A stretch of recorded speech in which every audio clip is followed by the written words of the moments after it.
Bonjour à tous, je suis ici avec David de Poisson d'Or. Bonjour David. Bonjour Patrick, bonjour à tous. Alors David, ça y est, le printemps est là. Ah oui, c'est le cas de le dire aujourd'hui. Depuis la fin de la semaine passée, on peut vraiment penser que le printemps est là. Même si les dates, ce n'est pas tout à fait le cas. Au niveau du temps, on est gâté cette année. Ça nous change de la saison passée. Absolument. Alors qui dit printemps, dit petite nouveauté. Il n'y a pas énormément de nouveautés pour le bassin cette année. Non, au niveau matériel, il y a quelques nouveautés, quelques pompes qu'on peut voir tout à l'heure ensemble si tu veux, des pompes économiques en termes de consommation, quelques petites choses, mais rien d'extraordinaire en termes de nouveautés matérielles, non. C'est ça. Alors bon, les plantes, elles sont déjà disponibles. Les plantes sont rentrées, oui évidemment. Comme on a eu un hiver spécialement doux, ça joue un rôle chez les gens qui font les plantes également. Donc on a déjà des plantes qui sont déjà très présentables. Je pense qu'on a 3 ou 4 semaines d'avance sur la saison de l'année passée.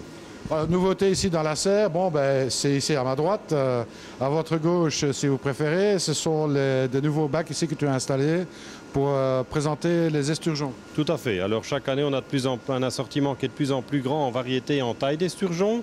Et je veux dire que ça fait déjà quelques années que je trouve que la présentation de ces poissons n'est pas extraordinaire dans des bassins où on ne les voit que du dessus. Et donc on a décidé de les présenter dans des bacs en verre comme ça, où les gens voient évidemment bien, que ce soit des plus petits, 15-20 cm, jusqu'aux plus grands. Ça donne une bonne idée, puis c'est un très beau poisson. Absolument. Alors bon, variété un peu particulière aussi qui va rentrer cette année. Oui, on aura pas mal de choses cette année. On aura entre autres des spatulas. On aura également des esturgeons atlantiques, comme on appelle, donc des variétés qui deviennent grandes. C'est évidemment plus pour les connaisseurs. Celui qui veut un beau gros poisson sont des qui ont besoin de la place, évidemment. Ce n'est pas des poissons à mettre dans des bassins de 2 ou 3 000 litres. C'est des poissons qui ont besoin de beaucoup de volume, bien de l'oxygène. Mais celui qui aime bien des beaux gros poissons, il y aura de quoi se faire plaisir. Allez, donc à voir et à suivre. Tout à fait. Ça, ce sera pour d'ici, je pense, une petite quinzaine de jours. L'avantage, évidemment, des esturgeons, c'est qu'en début de saison, pour ceux que ça démange un peu de rajouter quelques poissons, l'esturgeon supporte très bien l'eau fraîche. C'est-à-dire que même si on le met qu'il n'y a que 4 ou 5 degrés, il est là, il bouge, il mange sans problème. Donc, celui qui est un peu impatient de mettre des poissons au printemps maintenant, même si pour les coilles, on conseille d'attendre un peu, pour les esturgeons, pas de souci, on peut y aller. Bon, le seul handicap avec un esturgeon, évidemment, c'est quand il gèle, on est obligé de le mettre sous la glace. Oui. Donc voilà, ça c'est pour les esturgeons, les plantes et bien entendu, les koi sont enfin arrivés, diront certains. Tout à fait, les koi japonaises sont rentrées, on a beaucoup de beaux poissons, on a reçu plus de poissons encore que les années passées. Alors une petite parenthèse, on a encore reçu un envoi au mois de décembre, donc on est retourné au Japon au mois de décembre pour aller resélectionner des choses qu'on n'avait pas trouvées ou pas en assez grande quantité quand on était allé en octobre. Je pense à des choses de style Shagoi, Kigoi, Ginrin Shagoi, entre autres. On a pas mal de choses qu'on a encore pu compléter en décembre et on a vraiment une offre qui est très complète, que ce soit du petit Tosai à partir de, 8-9 euros, jusque les plus grands Sansai, voire Yonsai, jusque les plus gros Shagoi qu'on a, on approche le mètre. Voilà, c'est ça. Donc, bon, les gammes de prix sont à l'avenant, bien entendu, mais on commence à 8-9 euros, donc c'est vraiment du très bas prix. Tout le monde peut se faire plaisir en fonction de toutes les bourses. Absolument. On a vraiment de tout pour celui qui veut débuter, qui veut simplement de la couleur et du mouvement dans son bassin. Et on a aussi, pour les plus exigeants, du très beau poisson, très bon niveau de chez les meilleurs éleveurs japonais. Alors toujours expédition possible, bien entendu. Bien entendu. Donc là, on est occupé de travailler pour les photos, pour mettre évidemment, comme chaque année, toutes les koi, les mix ainsi que les variétés sur le site. Normalement, ça devrait être fait d'ici une dizaine de jours. Donc là, on aura en ligne, comme on met d'habitude, la photo, le nom de l'éleveur, la taille, tout ça, la possibilité de les commander, de se les faire livrer chez soi, que ce soit en Belgique ou en France. Alors, date d'ouverture officielle ? Alors, c'est déjà ouvert, évidemment, vu le beau temps, on n'a pas pu attendre, on a dû ouvrir. Généralement, on fait en sorte d'être prêt pour ouvrir début mars, mais évidemment, on ne commence pas à vendre les koi japonais à ce moment-là. Mais c'est plus, pour répondre à ta question, une question de température qu'une question de date. Nous, on sera prêt avant. Après, on a tendance à dire, en dessous d'une douzaine de degrés, c'est pas une bonne idée, 10-12 vraiment le minimum de mettre des koi japonais en bassin. Pourquoi? Parce qu'ils ne mangent pas encore comme ils devraient et donc ils s'affaiblissent. Pas qu'on ne sait pas les garder à des températures inférieures, mais le fait de les déplacer, de les stresser et de les mettre dans une eau plus fraîche, évidemment, ils arrêtent de manger et ça, en soi, ce n'est pas nécessairement une bonne idée. Journée spéciale, bien entendu, il y aura cette année-ci, porte ouverte. Oui, voilà, donc on va faire ça un peu plus tôt aussi, hein. Si on a un petit peu de chance et que les conditions météo restent sur la lignée de ce qu'elles sont maintenant, donc on envisage le 29 et le 30 mars. 29-30 mars, donc une date à mettre dans vos agendas, avec des promotions et tout ce qui va autour. Des promotions, la mise en vente donc des koi japonais, sous réserve évidemment qu'on n'a pas un sérieux revirement de température. Bon, si c'est le cas, évidemment, les poissons seront là, les gens pourront venir voir. Mais s'il fait trop froid, ben, ça n'empêchera pas qu'on déconseillera aux gens de les mettre si ça devait être le cas. C'est ça. Si ce n'est pas la tournure que ça prend maintenant. Autre chose? Oh, ben écoute, on va regarder les poissons pour commencer. Je pense que c'est une très bonne idée, hein. Je crois que pas mal de gens entendent ça, donc... Allez, on y va. On y va, restez avec nous.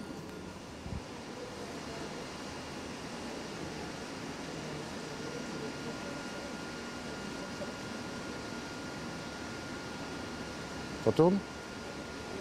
Attention, une fois que ça passe dans les vidéos, c'est vite vendu. David, premier bol ici.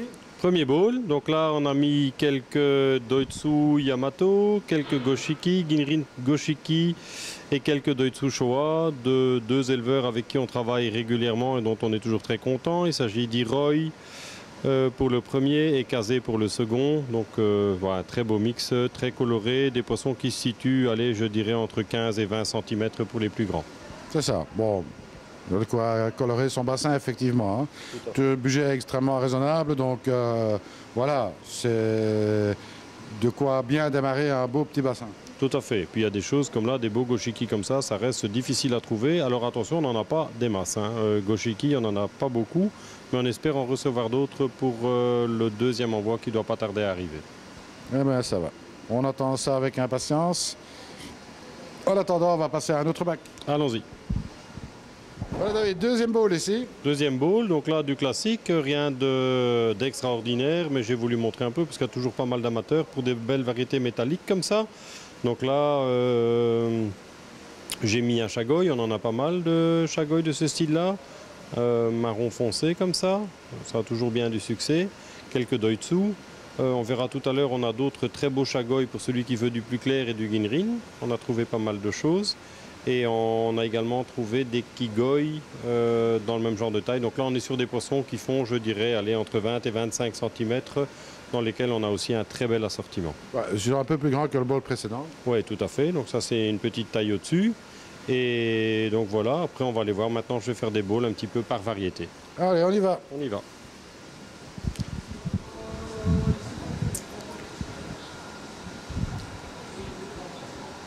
Alors, David, on est dans l'unicolore.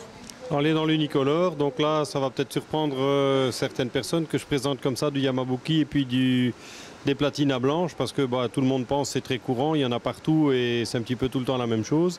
Et bien en fait pas du tout, nous on a appris ces dernières années qu'en fonction de l'éleveur où on les prend, elles n'évoluent pas du tout de la même manière. On a fait l'expérience par le passé d'acheter des Yamabuki chez certains éleveurs, c'est-à-dire des jaunes, et qui après un an ou deux vous vous retrouvez avec des poissons qui sont plus jaunes du tout mais qui sont devenus tout pâles.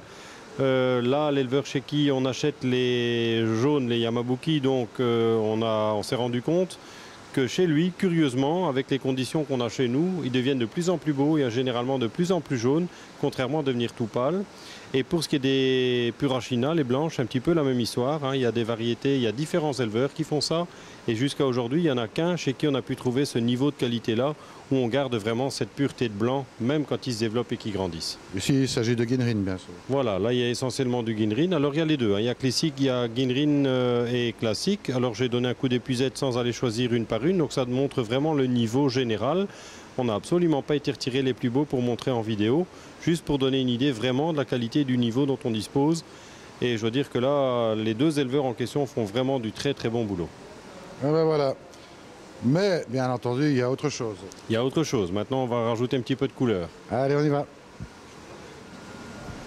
Très vite, bol suivant. Bon, le suivant, alors là j'ai présenté quelques Kujaku, niveau standard, hein, donc là aussi des poissons où on est là à une petite vingtaine d'euros en budget, pour des poissons qui font une bonne quinzaine de centimètres.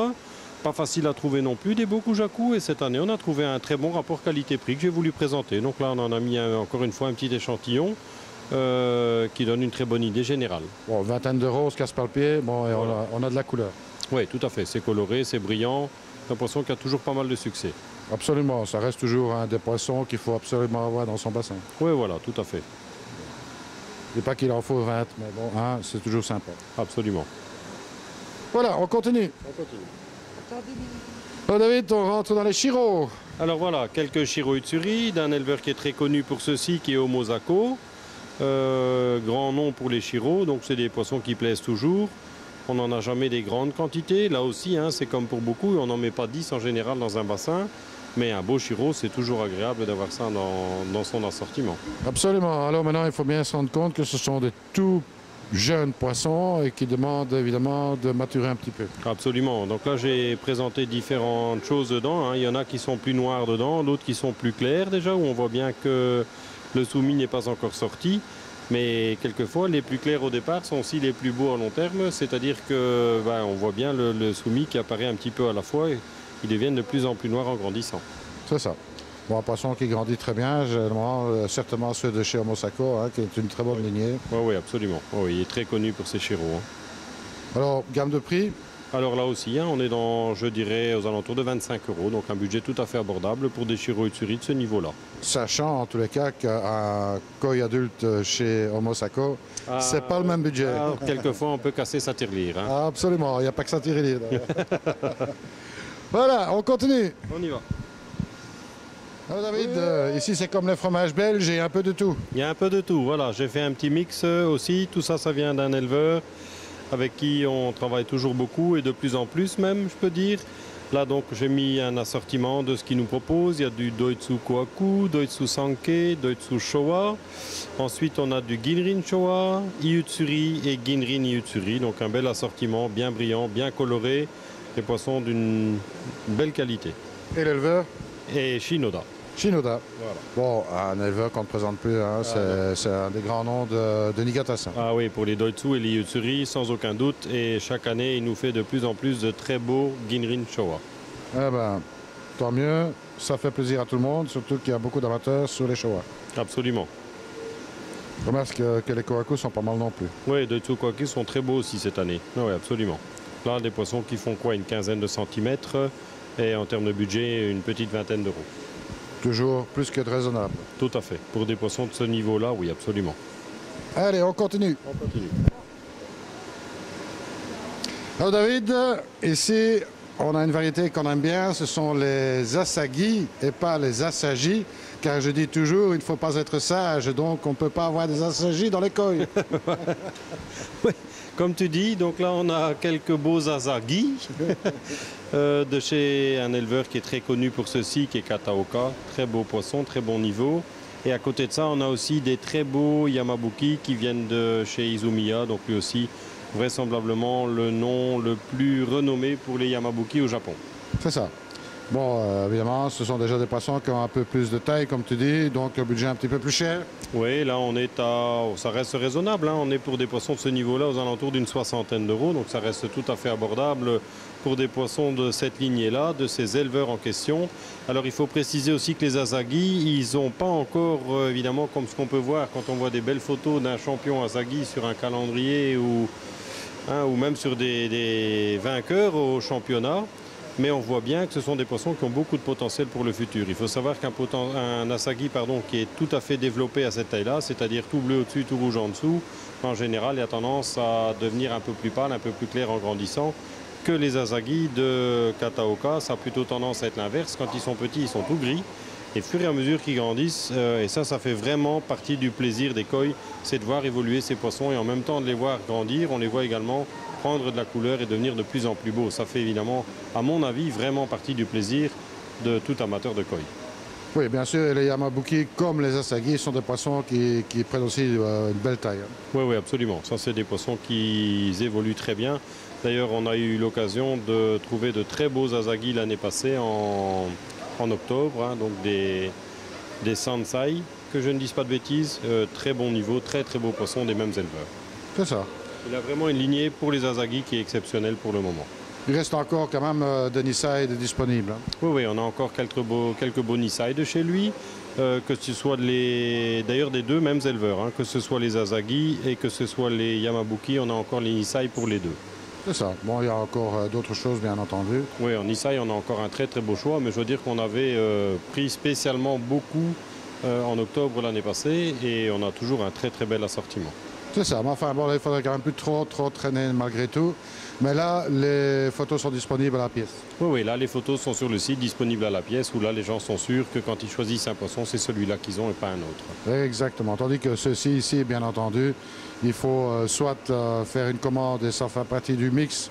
Donc arrivera ce qui arrivera, il n'y a pas possibilité de les choisir à la pièce, Non. ou bien alors venir en magasin. Voilà, la variété évidemment elle est fixée, hein, comme là c'est soit Yamabuki, soit Asagi, mais évidemment pas possible de choisir tel exemplaire dans le bowl par rapport à un autre. C'est ça, sauf en venant au magasin. Sauf en venant sur place bien sûr, absolument. Une raison de plus de venir. Voilà, absolument. Ok, Au suivant. Au suivant. Allons-y. Alors David, on tourne sur du Ginrin Chagoi ici. Ginrin Chagoi que j'ai voulu présenter, on a toujours beaucoup d'amateurs, on a toujours extrêmement peu d'offres. Cette année, on a eu la chance de pouvoir en acheter plus que d'habitude. Ils sont très beaux, bien taillés, pas de défaut, non, du beau poisson. Et bon, comme je disais, hein, chaque année on a pas mal de demandes et on doit toujours refuser. Ici on a la chance de pouvoir en avoir trouvé.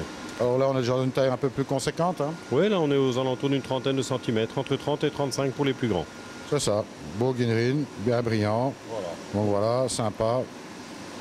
Des poissons qui ont toujours beaucoup de succès parce que ils grandissent évidemment et c'est des poissons qui sont très familiers. Hein. Donc ça c'est l'avantage du Chagoi, Ginrin Chagoi en règle générale, c'est que c'est des poissons à très fort potentiel de croissance et en même temps ce sont des poissons qui ne sont pas du tout froussards, c'est-à-dire que quand on en a un comme ça dans le bassin, il a tendance à attirer tous les autres avec lui quand il vient manger. C'est une variété qui a toujours du succès ça. Absolument. Puis c'est des poissons qui deviennent très grands aussi. Oui, oui, ça devient très grand. Bon, là, c'est pas rare de voir des poissons qui dépassent le mètre. Je ne dis pas pour ceux-là, mais Oui, absolument. ah bon, c'est vraiment pas rare. Pour ça, il faut leur donner à manger, bien entendu. Ah, voilà, une bonne nourriture et de bonnes conditions. Et en principe, c'est des poissons qui grandissent très vite. Que conseilles-tu comme nourriture pour avoir un beau grossissement ici? Alors, à ma connaissance et de notre expérience ici, sur ce que nous donnons à nos poissons, pour moi, le meilleur reste sans aucun doute le Saki de Hikari. Il y a évidemment différentes gammes en fonction des températures, mais une très très bonne nourriture à un niveau élevé. Alors, on a bien sûr d'autres nourritures, hein, comme Aquatic Science font des très bonnes nourritures aussi. Mais à ma connaissance, le Saki est la seule nourriture où on retrouve aussi, en l'occurrence, des probiotiques, des choses comme ça dedans. Et très très bonne nourriture à mon avis. Alors, je pense que tout le monde fait l'unanimité là-dessus. Hein. Oui, je pense aussi. Chez les éleveurs, y compris les meilleurs au Japon, ça reste la référence pour celui qui veut vraiment du beau poisson. Toujours disponible aussi à l'expédition? Absolument, on a toutes les tailles donc, et tout est en stock jusqu'au sac de 15 kg. Allez, on va se faire un petit dernier pour la route. Le petit dernier, on a gardé le meilleur pour la fin. Allez, restez avec nous. Alors David, voilà, ici on rentre dans des poissons vraiment de très belle catégorie, hein, on va dire ça comme ça. Du très beau Showa, du beau Kohaku ici. Oui, tout à fait. Là, on est effectivement à un niveau au-dessus. Alors, important de préciser, ce sont évidemment toujours des Tosai, c'est-à-dire des koi d'un an. Tout en étant relativement tôt aux saisons, c'est des poissons qui font quand même déjà autour d'une trentaine de centimètres. Alors on a effectivement quelques Kohaku de chez Nogami, un très grand nom pour les Kohaku. On a les Showa de chez Dainichi qu'on ne présente plus bien entendu. On voit bien là aussi hein, le noir, donc le Sumi n'est pas encore sorti et tout à fait développé, ce qui est plutôt une qualité pour un Showa de cette taille-là. Ce qui laisse présager évidemment un très bon développement pour le futur. Le béni, on voit bien aussi que la qualité est très très bonne, donc c'est des poissons d'un très très bon niveau et pour lesquels l'offre est toujours extrêmement limitée. Absolument, ce qui est normal. Et on a encore du Tencho Showa qui est encore d'un autre éleveur. Tout à fait, ça c'est du Marudo, donc ça aussi très beau poisson et là pareil, toujours la même histoire, il y a beaucoup d'amateurs mais on a très peu d'offres pour ce genre de poisson. D'accord, évidemment les gammes de prix sont ici un peu plus élevées forcément. Ah oui, là on est entre, je dirais, entre 250 et 300 €. Hein. Mais pour du Jumbo Tosai de ce niveau-là, ça reste quelque chose de très très abordable. Oui, absolument, parce que bon, la qualité qui y est, elle y est. Oui. Donc c'est très facile d'acheter des poissons de cette qualité-là, beaucoup plus cher ailleurs. Ah oui, sans aucun doute. Oui, oui. D'autant qu'en plus, ces éleveurs ont de plus en plus de succès auprès des revendeurs et des amateurs asiatiques, ce qui a tendance à faire grimper les prix un peu partout. Mais non, non, je dirais proposer de ces poissons, des poissons de ce niveau-là, de cette qualité-là, à ce prix-là, je pense qu'on peut dire que ça reste quand même une performance, même si pour quelqu'un qui est débutant, il ne peut évidemment pas très bien se faire une bonne idée. mais quelqu'un qui a un peu de connaissances au niveau des koi, il n'y a aucun doute qui verra bien que ce sont des poissons à un très bon rapport qualité-prix. Alors David, on va quand même rappeler l'adresse du site internet. Oui, alors lui, il n'a pas changé, c'est poisson-or.com. Donc là, vous trouverez, si vous allez sur la partie bassin du site, vous trouverez tous les poissons, hein, donc toutes les koi, Japon bien entendu, les esturgeons. Et alors pour celui qui veut mettre des poissons courants, tout ça, il va trouver en ligne également, que ce soit les poissons rouges, les ides, absolument tout. On peut toujours rappeler le numéro de téléphone? Oui, donc 00 pour l'étranger, 32 pour la Belgique, 56 84 68 62. Voilà, et bon, on est situé toujours au même endroit? On n'a pas déménagé et on compte pas le faire tout de suite. Donc toujours à Étain-Puy, code postal 7730. Et donc pour donner une petite idée, parce que Étain-Puy n'est pas nécessairement connu très loin, on est allé, je vais dire, un quart d'heure, 20 minutes de Lille. C'est ça, donc on est juste à la frontière ici. Ah oui, à 500 mètres, on est à 500 mètres de la frontière. Et pour nos amis belges, on est à peu près quoi, une demi-heure de Gand. Rue Jules? Vantigem. Rue Jules Vantigem. Donc facile, de toute façon, il n'y a qu'un poisson d'or dans la rue, on ne peut pas se tromper. Oui, dans la rue, on est seul. Hein. Ok, ben, n'hésitez pas à venir faire un tour ici. Bon, en dehors des koi, bien sûr, il y a toute la gamme aquarium, etc. Croyez-moi que même si vous n'êtes pas aquariophile, ben, vous aurez des yeux d'enfant en venant voir ce magasin, parce que l'offre est vraiment très étendue. Et bien sûr, tous les poissons d'aquarium, etc., qui sont toujours disponibles. Il y a plein de choses à voir ici. La serre est ouverte dès à présent, même si l'ouverture officielle se fera un peu plus tard. Oui, tout à fait. Elle est ouverte, les poissons sont visibles. Comme on disait tout à l'heure, donc ça, tout est accessible, le matériel, tout ça, mais comme on l'a dit, il est un peu tôt pour mettre des poissons et on déconseille aux gens de prendre des poissons maintenant pour les mettre directement à l'extérieur. Bon, toujours, si vous avez un souci ou une question ou un produit, vous n'êtes pas sûr, ben, la meilleure façon de procéder, c'est soit d'envoyer un petit mail, soit de passer un petit coup de fil ici et vous aurez la réponse. Voilà. Absolument. Donc, ok.